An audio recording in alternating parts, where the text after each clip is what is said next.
Welcome to the Namibia Annual Sports Expo. My name is Limba Mupatami, and of course, I hope that you'll be enjoying the next 5 weeks of the Expo. And here are just some words from our esteemed sponsors.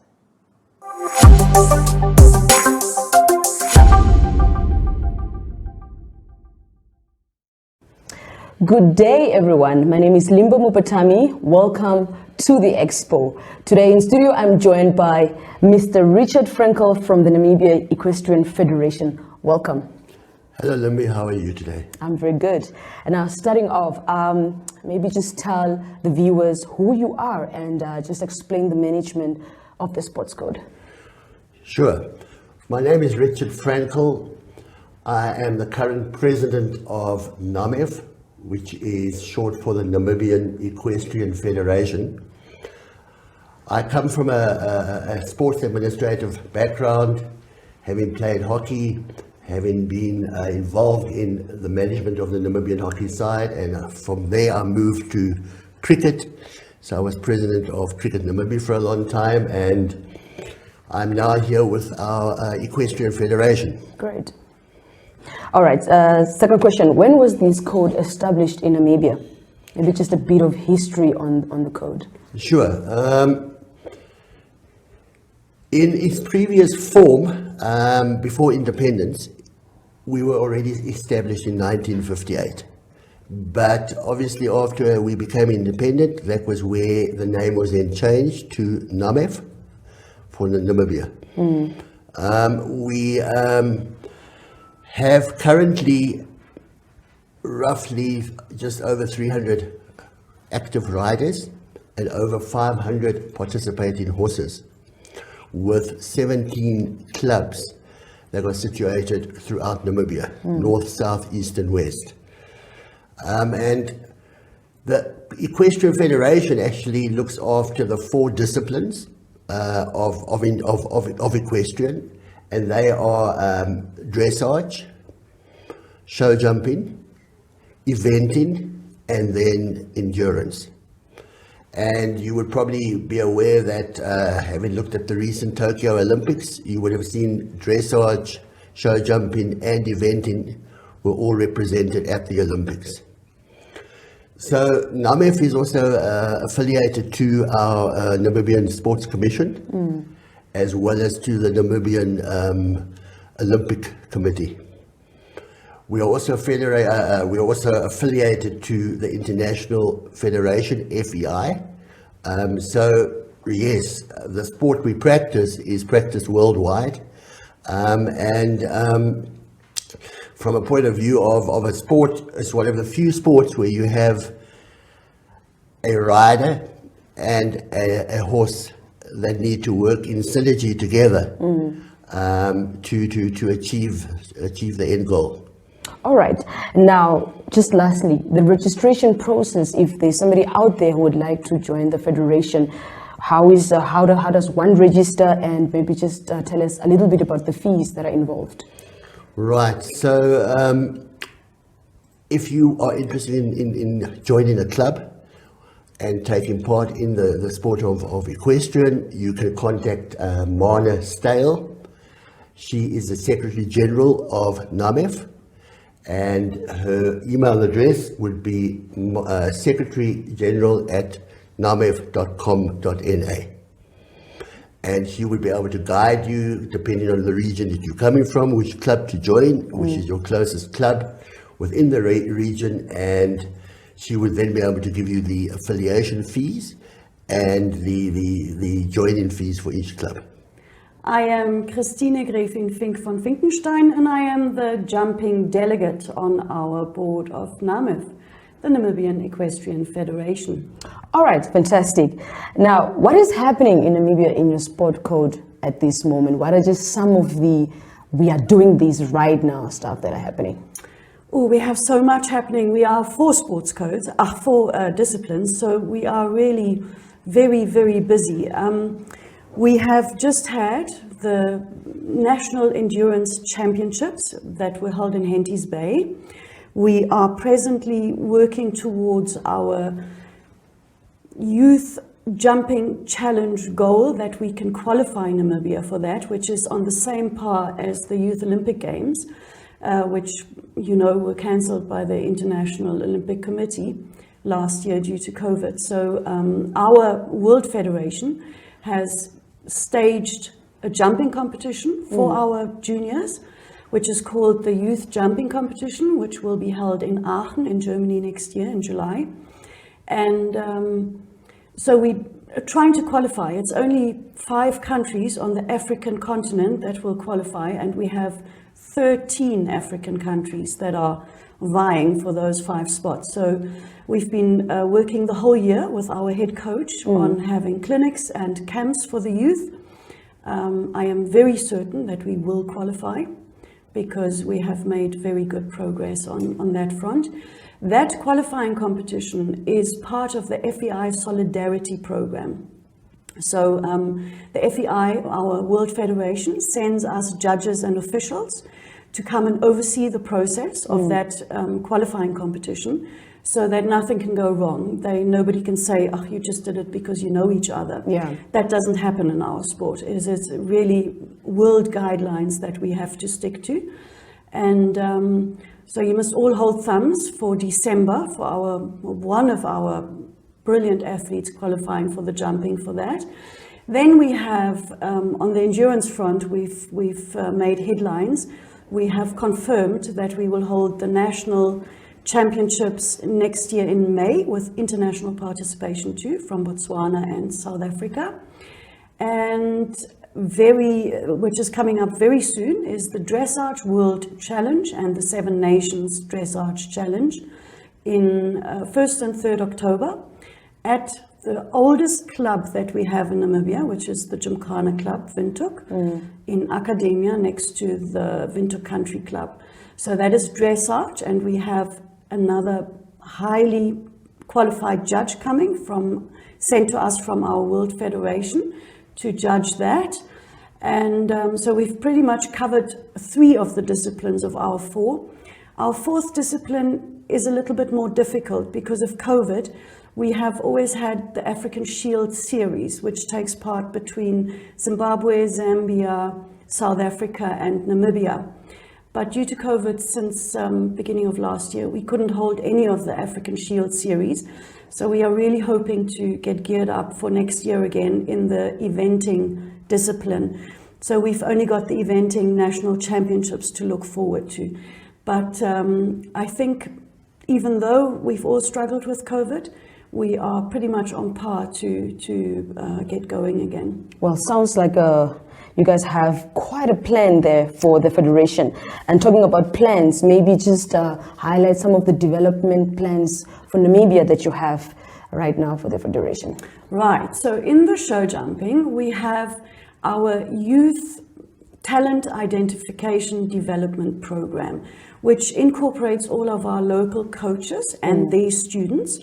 It's basically a feeder program for the Youth Olympic Games program, which is an ongoing one that we have had for many years, and that is always ongoing for the next, it's always on 4-year cycles.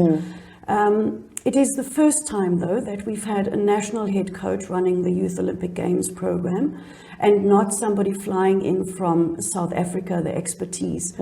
We are getting our coaches more into those leagues, into those levels of running our Youth Olympic programs, because it is the only way our jumping athletes can perform on world level.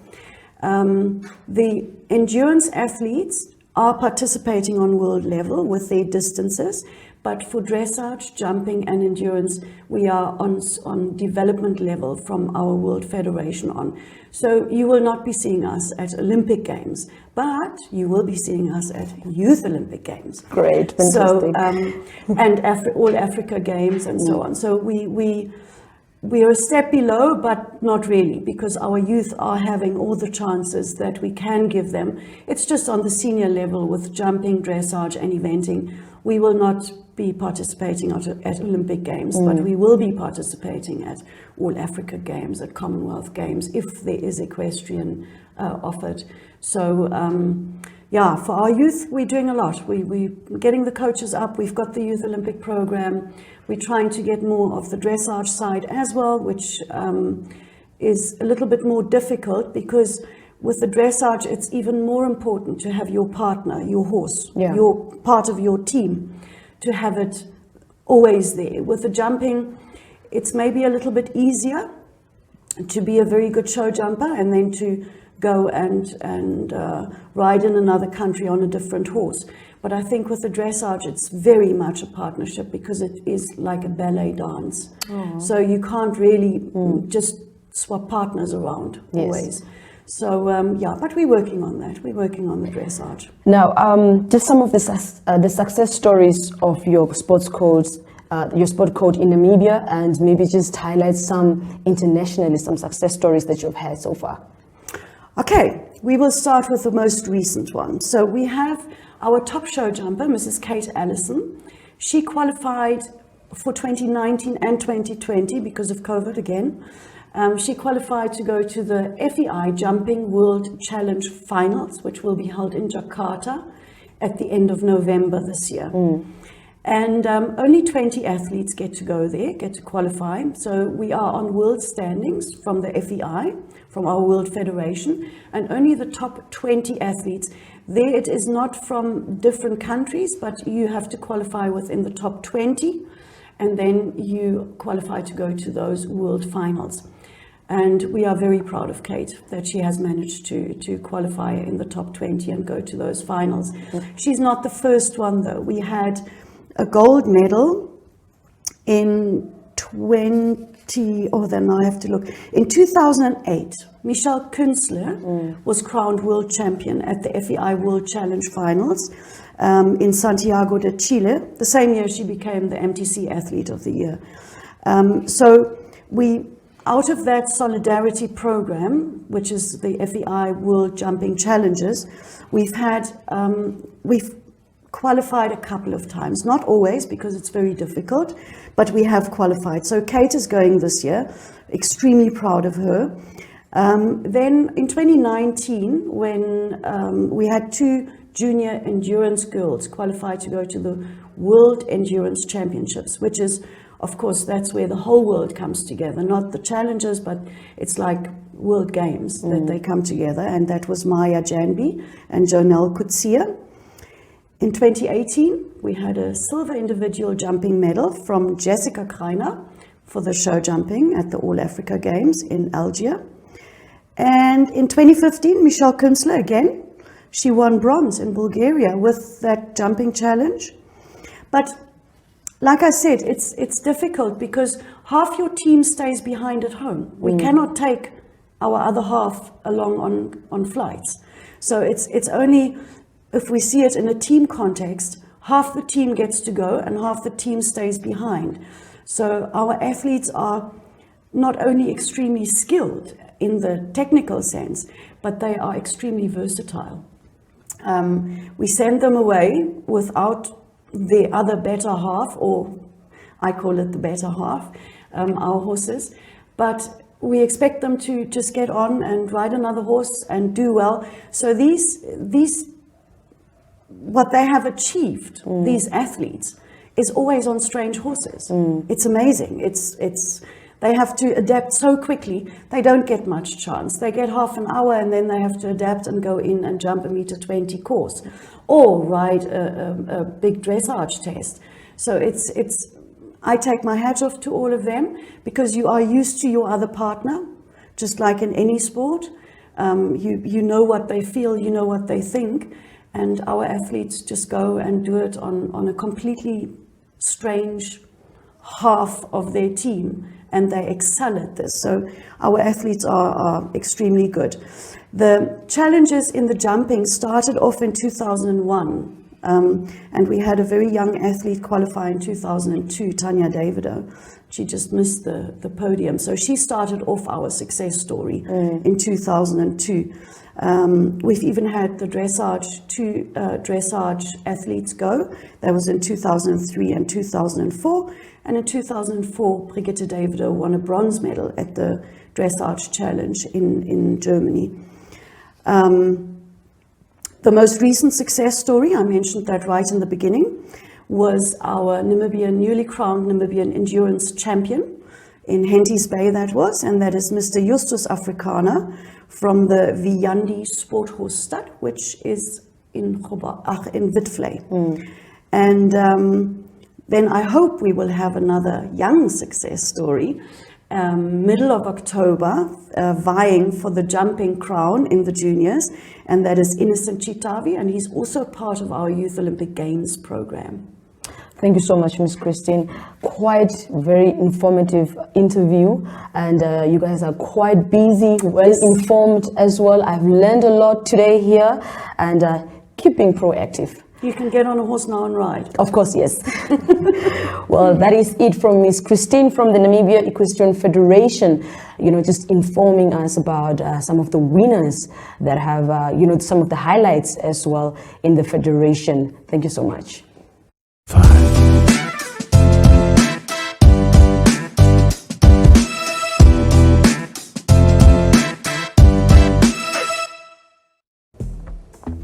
You know, a few weeks ago, I would never do this on a Saturday morning. Back then, I was standing in line all day. Now it's just like that. You are using the FNB banking app like I told you. Girl, it saved my weekend. Now I can do all my banking on this. Payments, transfers, checking statements. Even opening accounts. Just like that. Oh, did I tell you what my husband did? Even me, I want to save time with what's the name of the app? FNB app. Don't be left behind. Make the switch to the FNB app, online banking or cell phone banking, and change the way you bank to change your life. FNB, how can we help you?